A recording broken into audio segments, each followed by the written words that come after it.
ஓம் நம சிவாய. தென்னாடுடைய சிவனே போற்றி, எந்நாட்டவர்க்கும் இறைவா போற்றி. சர்வம் டிவி நேயர்கள் அனைவருக்கும் ஜோதிடர் யோகி ஜெயப்பிரகாஷின் அன்பான வணக்கங்கள். அன்பர்களே, இந்த பதிவில் நம்ம என்ன பார்க்க இருக்கோம் அப்படின்னு கேட்டிங்கன்னா, நமக்கு கடந்த ஆங்கில புத்தாண்டுக்கு நம்ம பலன் பார்த்துருப்போம். தற்பொழுது தமிழ் புத்தாண்டு, ஏன்னா சித்திரை 1 தான் நம்ம தமிழ் புத்தாண்டாக அனுசரிக்கிறோம். அந்த விதத்தின் அடிப்படையில் 2020 ஆண்டு பராபவ ஆண்டு அப்படின்னு சொல்லப்படுகிறது.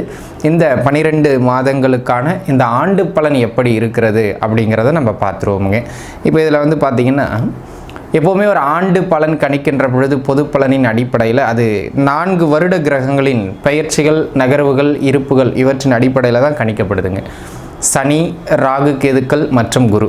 இப்போ இதில் பார்த்திங்கன்னா, சனி பகவான் இந்த ஆண்டு முழுக்கவும் மீனத்தை அலங்கரிக்கிறார். ராகு கேதுக்கள் பெரும்பான்மையான காலகட்டம் கிட்டத்தட்ட 2026 டிசம்பர் வரையிலுமே அவங்க பார்த்திங்கன்னா கும்பத்தில் ராகுவும் சிம்மத்தில் கேதுவும் ஏற்கனவே இருக்கின்ற நிலையில் இருக்கிறார்கள். ஆண்டின் இறுதியில் அதாவது டிசம்பர் இறுதியிலிருந்து அவர்கள் பெயர்ச்சி பெறுவார்கள்.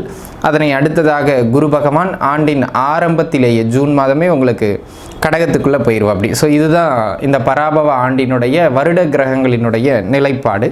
இப்போ இந்த நிலைப்பாட்டை வைத்து நம்ம என்ன பார்க்க போகிறோம் அப்படின்னு கேட்டிங்கன்னா, உங்களுக்கு எந்த இடங்கள்லாம் நல்லாயிருக்கும், எங்கெல்லாம் நீங்கள் ஸ்கோர் பண்ணலாம், இந்த இடங்கள்லாம் கொஞ்சம் முயற்சி பண்ணால் உங்களுக்கு சாதகமான பலன்கள் நிறைய இருக்குது அப்படிங்கிற மாதிரியான ஒரு பகுதி. இந்த இடங்கள்லாம் உங்களுக்கு பொதுவாகவே சிறப்பான அமைப்புகளில் இந்த ஆண்டு இல்லை, இந்த இடங்களில் கொஞ்சம் நிதானத்தன்மையை மேற்கொண்டீங்க அப்படின்னா சிறப்பு அப்படிங்கிற மாதிரியான ஒரு 2 விதமான பலன்களை தாங்க நம்ம இப்போது இந்த பதிவில் பார்க்க போகிறோம். ஆக உங்களுடைய ஜென்ம ராசிக்கு இந்த பராபவ ஆண்டின் அடிப்படையிலான கோச்சார பலன்கள் எப்படி இருக்கிறது வாங்க பார்த்துருவோம். சிம்ம ராசி அன்பர்களே, சிம்மத்தை பொறுத்த மட்டிலும் இந்த ஆண்டு கிரகநிலைகள்னு வரும்போது பார்த்தீங்கன்னாங்க, 12ஆம் இடத்திலே குருவின் சஞ்சாரம், 8ஆம் இடத்திலே அட்டமத்து சனியாக சனியின் சஞ்சாரம், ஜென்ம கேதுவாக ராசிக்குள்ளவே கேதுவின் சஞ்சாரம், 7ஆம் இடத்து ராகுவாக 7ஆம் இடத்திலே ராகு. இப்போ பாருங்கள், உண்மையாக சொல்லணும்னா சிம்மத்துக்கு இந்த ஆண்டு கோச்சார பலன்களின் அடிப்படையில் நல்ல ஏற்றத்திற்கான பலன்கள்ங்கிறது வலுவாக இல்லைங்க. நான் உங்கள் மன திருப்திக்காக தான் பலன் சொல்லணும் அப்படின்னு நிறைய பேர் என்னங்க நெகட்டிவாக சொல்கிறீங்க அப்படிலாம் கீழே கமெண்ட் பண்ணுவீங்க. ஓப்பனாக சொல்லலாம், கோச்சார சிறப்பாக இல்லை. ஒருவேளை உங்கள் ஜாதக தசாபுக்தி நல்லா இருந்ததுன்னா ஓகே, ஆனால் கோச்சார பலன்களின் அடிப்படையில் நெகட்டிவான பலன்கள் தாங்க கொஞ்சம் கூடுதலாக இருக்குது. இருந்தாலும் சின்ன சின்ன விஷயங்களில் நற்பலன்களும் உண்டு. அதில் முதல் விஷயம், இந்த லவ் பண்ணுறவங்க, இல்லை இந்த ஓடிப்போய் திருமணம் பண்ணலாம்னு நினைக்கிறவங்க, அதாவது அங்கீகரிக்கப்படாத அல்லது பெற்றோர்களின் ஆசீர்வாதம் இல்லாத திருமணங்களுக்கு, இன்டர்காஸ்ட் மேரேஜ், லவ் மேரேஜ், ஓடிப்போய் திருமணம் பண்ணுறவங்க, இவங்களுக்கெல்லாம் இந்த காலகட்டம் சப்போர்ட் பண்ணும். அதாவது நெகட்டிவான விஷயங்களுக்கு இந்த காலகட்டம் சப்போர்ட் பண்ணும். அதே போல் அன்பு நண்பர்களே, இந்த காலகட்டம் பார்த்தீங்க அப்படின்னு சொன்னால் சுப விரயங்கள், அது விரயங்கள் நிறைய வரும், சுப விரயமாக மாற்றிக்கிட வேண்டியது உங்கள் கடமை, சரிங்களா? வெளி மாநிலம், வெளிநாடு போன்ற வெளியூர் வாய்ப்புகளுக்கு இந்த காலகட்டம் மிக மிக சிறப்பாக உண்டு. தாராளமாக முயற்சிக்கலாம். ஏன்னா வெளிநாட்டில் இருக்கிறவங்களுக்கும் அங்கே நீடித்து தங்கிறதுக்கான PR கிடைக்கும். அதுக்கு முயற்சிக்கிறவங்க தாராளமாக முயற்சிக்கலாம். இந்த விஷயத்துக்கு இந்த காலகட்டம் சிறப்பான காலகட்டம். அதே போல் அடிக்கடி ட்ராவல், பயணங்கள் போயிட்டு வர்றது மாதிரியான ஒரு சில சூழ்நிலைகள் இந்த காலகட்டத்தில் ஏற்படும்.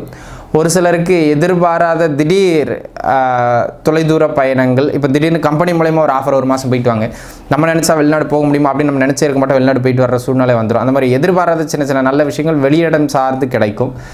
இது ஒரு விஷயம் தாங்க நான் உங்களுக்கு சிறப்புன்னு சொல்ல முடியும்.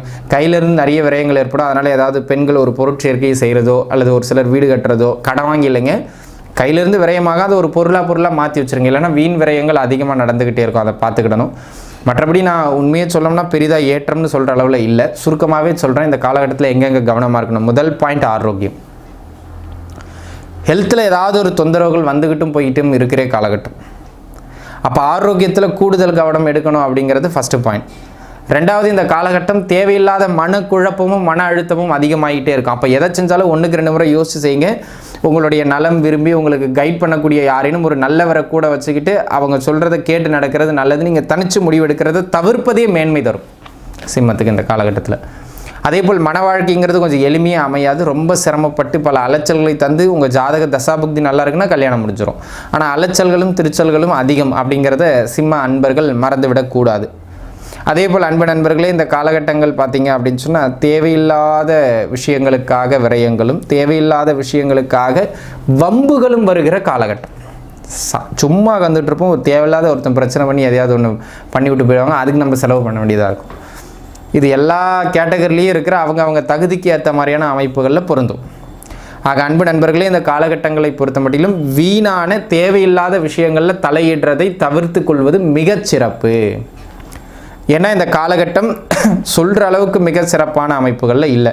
கணவன் மனைவி உறவுகள்லையும் மிக மிக மிக மிக நிதானமாக இருக்கணும். இல்லைனா அது தேவையில்லாத கருத்து வேறுபாடுகள், கணவன் மனைவி பிரச்சனை, பிரிவினை, தசாபுக்தியும் சரியில்லைன்னா அது என்ன சொல்லுதுங்க, கோர்ட்டுக்கு கேஸ் போயிடும்.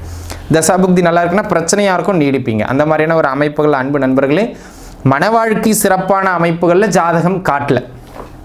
அப்போ இருக்கிறத வச்சு அட்ஜஸ்ட் பண்ணி வண்டி ஓட்டணும் அப்படிங்கிற முயற்சியில் நீங்கள் கவனமாக ஈடுபட வேண்டியது மிக அவசியமான ஒன்று அப்படிங்கிறத புரிஞ்சுக்கிடுங்க. இது ஒரு அமைப்பு. அதனை அடுத்ததாக அன்பு நண்பர்களே, இந்த காலகட்டத்தை பொறுத்த மட்டிலும் தொழில், பொருளாதாரம், ஆரோக்கியம் இந்த மாதிரியான எந்த ஒரு விஷயத்துலையுமே சிம்மராசிக்காரங்களுக்கு நான் திருப்திகரமான பலன்களை சொல்லுகிற அமைப்புகளில் கோச்சாரம் இல்லை அன்பர்களே. ஓப்பனாக சொல்லணும்னா தொழில் செய்கிறவங்க கூடுமான வரையிலும் பெரிய முதலீடு போடாதீங்க. இருக்கிற முதலீடு என்னவோ அதுக்குட்பட்டே வண்டியை ஓட்டுங்க. நீங்கள் பெரிய முதலீடுகள்லாம் போட்டு பெருசாக ஏதாவது பண்ணணும்னு நினச்சிங்கன்னா பொருளாதார ரீதியாக சிக்கல்களில் சிக்குவதற்கான வாய்ப்புகளை தான் இந்த காலகட்டம் உங்களுக்கு அதிகப்படுத்தி மிகைப்படுத்தி காட்டுகிறது.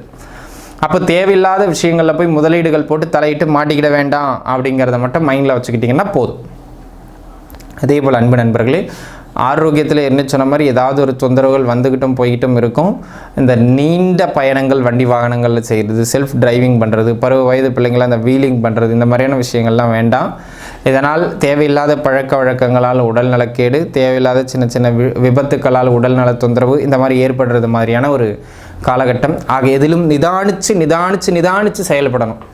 அதை நான் ரொம்ப சொல்கிறது. அதாவது உங்களுக்கு நான் சுருக்கமாகவே சொல்கிறேங்க. ஏன்னா எனக்கு இங்கே அடி வாங்குவீங்க, அங்கே கஷ்டப்படுவீங்க அப்படின்னு தனித்து பிரித்து சொல்லி உங்கள் மனசங்கடப்படுத்த விரும்பலை.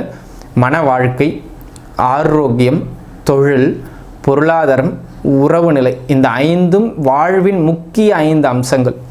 இந்த 5லையும் இந்த காலகட்டம் உங்களுக்கு மனநிறைவாக இருக்காது, மாறாக பிரச்சனைகளை தான் தரும். என்னப்பா இப்படி இருக்கே அப்படிங்கிற மாதிரியான ஒரு நெகட்டிவான பலன்களை தான் இந்த காலகட்டம் உங்களுக்கு தருகிறது. அப்போ என்ன பண்ணணும்? தொழிலில் பெரிதாக பாதிக்காமல் இருக்கிறதுக்கு பெரிய முதலீடு இல்லாமல் இருக்கிறத வண்டி ஓட்டணும். மன வாழ்க்கையில் பெரிதாக பாதிக்கப்படாமல் இருக்கிறதுக்கு கணவன் மனைவி கடலில் என்ன கருத்து வேறுபாடு வந்தாலும் இந்த காதலை வாங்கி அந்த காதலை விட்டு மன அழுத்தங்களோடு அட்ஜஸ்ட் பண்ணி போயிடணும். மன அழுத்தத்தை நீங்கள் ஏற்காமல் வெளிப்படுத்திட்டீங்க அப்படின்னா அது பிரிவினைக்கு வழிவகுத்துரும். அதில் கவனம் செலுத்தணும். ஆரோக்கியத்துக்கு என்ன சொன்ன மாதிரி உடல் நலக்கு தேவையில்லாத உங்கள் உடலுக்கு ஒத்துக்காத உணவுகளை தவிர்க்கணும். இந்த மாதிரியான விஷயங்களில் கொஞ்சம் கவனமாக இருந்துக்கிட்டீங்க அப்படின்னா போதுமானது. இந்த ஆண்டு சொல்லுகிற அளவுக்கு உண்மையிலேயே சிறப்பு இல்லை. சிவசிவன் அமைதியாக இருப்பது சிறப்பு. அன்பு நண்பர்களே, இப்போ நம்ம பார்த்த எல்லாமே பார்த்திங்கன்னா கோட்சாரத்தின் அடிப்படையிலான பொது பலன்கள். இதுக்கு எப்போவுமே ஒரு 5லிருந்து 10% பலம் உண்டு. ஆனால் நம்ம இந்த வீடு கட்டுறது, தொழில் பண்ணுறது, இன்வெஸ்ட் பண்ணுறது, திருமணம் இந்த மாதிரி முக்கிய விஷயங்கள் வரும்போது நம்ம ஜாதகத்தினுடைய தசாபுக்தி, சுயஜாதக தசாபுக்தி தான் ரொம்ப முக்கியம். அப்போ அதை நம்ம பார்த்து இறங்கணும் எந்த ஒரு விஷயத்துலையும் அப்படிங்கிறது தான் நம்மளுடைய அறிவுறுத்தல். தனிப்பட்ட முறையில் பொதுப்பலன் இங்கே நம்ம வீடியோவில் பார்த்துட்டோம். தனிப்பட்ட முறையில் ஜாதகம் பார்க்கணும் அப்படின்னு விருப்பப்பட்ட நண்பர்கள் கீழே தெரிகிற என்னுடைய எண்ணுக்கு தொடர்பு கொண்டு உங்களுடைய சுயஜாதகத்தை பார்த்துக்கிடலாம். எந்த ஒரு முக்கிய முயற்சியும் சுயஜாதகத்தை பார்த்து அதன் பிறகு இறங்குறது மிக மிக நல்லது. சரிங்களா? அனைவரும் நன்றாக இருப்பீர்கள். வாழ்க வளமுடன். நன்றி.